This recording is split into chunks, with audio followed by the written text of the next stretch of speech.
भूल का एहसास। ये क्या बहू, अभी तक सो रही हो? पता है सुबह के 10 बज गए हैं। शुभम भी बेचारा कब से उठकर ऑफिस के काम पर लग गया है और तुम हो कि अभी तक सोई पड़ी हो।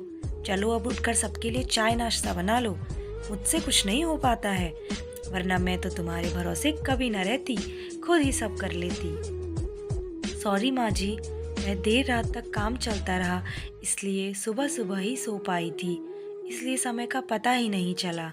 आप चलिए, मैं अभी जल्दी से आती हूँ। हाँ हाँ ठीक है, मेरा कुछ नहीं, पर शुभम को देख लो, उसे कुछ चाहिए तो नहीं? कब से उठा है बेचारा। हे भगवान, मुझे जल्दी से ठीक कर दे ताकि मैं ही अपने बेटे का ध्यान रख सकूं। मनीषा नहाकर आई तो देखा कि उसकी सास अपने कमरे में अपनी सहेली से फ़ोन पर बात कर रही थी। बातचीत में अपना नाम सुनकर मनीषा सास की बात सुनने लगी। अरे शारदा, तुम भी अपनी बहू को ज़्यादा सर पर मत बैठाओ। बहू को ज़्यादा उड़ने दोगी तो कल को अपनी नौकरी के चक्कर में मैं तुम्हें ही घर की नौकरानी बनाकर छोड़ेगी। मैं तो भाई शुरू से ही मनीषा के नौकरी करने के खिलाफ थी। अब करे नौकरी शौक से, पर साथ साथ घर के काम भी करे। मैं तो बदन दर्द का बहाना बनाकर बैठ जाती हूँ, नहीं तो सारे काम का बोझ मेरे सर पर आ गिरता। मैं कोई मुफ्त की नौकरानी थोड़े ही हूँ। मैं तो कहती हूँ तुम भी यही किया करो। सास की बात सुनकर मनीषा की आंखों में आंसू आ गए। वह जिस सास को बीमार समझकर उसकी रात दिन सेवा करती है, उन्हें एक गिलास तक उठाने नहीं देती है, सारा दिन घर का और रात को ऑफिस का काम करके थकान से चूर होकर भी उफ तक नहीं करती, उसका यह फल मिला है उसे। माना वे मेरी नौकरी के खिलाफ है, मगर यदि घर की किस्त नहीं होती तो वह भी नौकरी ना करती। दूसरे दिन सुबह सुबह राधा जी की बेटी सीमा का अमेरिका से फ़ोन आ गया। सीमा की सास उसके पास अमेरिका आई हुई थी। आदत के अनुसार राधा जी ने जैसे ही सीमा की सास की बुराई करनी चाही, वैसे ही सीमा ने उन्हें डांट दिया।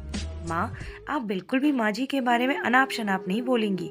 पता है आपके चक्कर में मैंने उनका कितना बुरा व्यवहार किया था, लेकिन आज मुझे उनकी कीमत पता चल गई है। तुम तो उनके यहाँ आने पर कितने खिलाफ थी, मगर आज वे यहाँ नहीं होती ना माँ, तो ना जाने हमारे क्या हाल होता। तुम्हें तो पता ही है कि मेरा नौकरी करना कितना ज़रूरी है। कोरोना ने यहाँ भी ऐसा कहर ढाया है कि ये सब करना पड़ रहा है। किट्टू का बेबी सेंटर भी बंद है। मैं और राजेश फुल टाइम बिजी रहते हैं। ऐसे में माँ जी ने ही किट्टू के साथ साथ पूरे घर का काम संभाला हुआ है। अगर वे नहीं होती तो हमारा क्या होता, ये सोचकर भी मेरे रोंगटे खड़े हो जाते हैं। मेरे लिए तो वे देवी के समान हैं, मेरा इतना अपमान करने के बावजूद भी। और सीमा रोने लगी। उसने फ़ोन कट कर दिया। सीमा की बात सुनकर राधा जी की भी आंखें भर आई। उन्हें अपनी भूल का एहसास हो गया था। मनीषा तो वाकई उन्हें बहुत प्यार करती थी, कितना ख्याल रखती थी। उनकी कड़वी से कड़वी बात का भी बुरा नहीं मानती है, उल्टे जवाब भी नहीं देती है। उन्होंने उसी समय मनीषा को बुलाकर उसके सिर पर प्यार से हाथ फेरते हुए कहा, मनीषा, आज से घर के कामों की आधी जिम्मेदारी मेरी रहेगी। मैंने आज तक तुम्हें जो भी कहा और किया उसके लिए सॉरी। चलो अब तुम जाकर आराम करो, खाना मैं बना लूँगी। इधर सास का बदला हुआ रूप देखकर मनीषा की भी आंखों में खुशी के आंसू आ गए और अपनी सास के प्रति उसके मन में फिर से पहले वाला सम्मान वापस आ गया था। शायद हमारे जीवन में मुश्किल समय आता ही इसीलिए है कि हमें एक दूसरे की अहमियत का पता चले। अपनी गलतियों का एहसास होने और आगे बढ़कर माफ़ी मांगने से वाकई इंसान छोटा नहीं बल्कि बहुत बड़ा हो जाता है। ये स्टोरी आपको कैसी लगी, प्लीज़ कमेंट करके ज़रूर बताएं।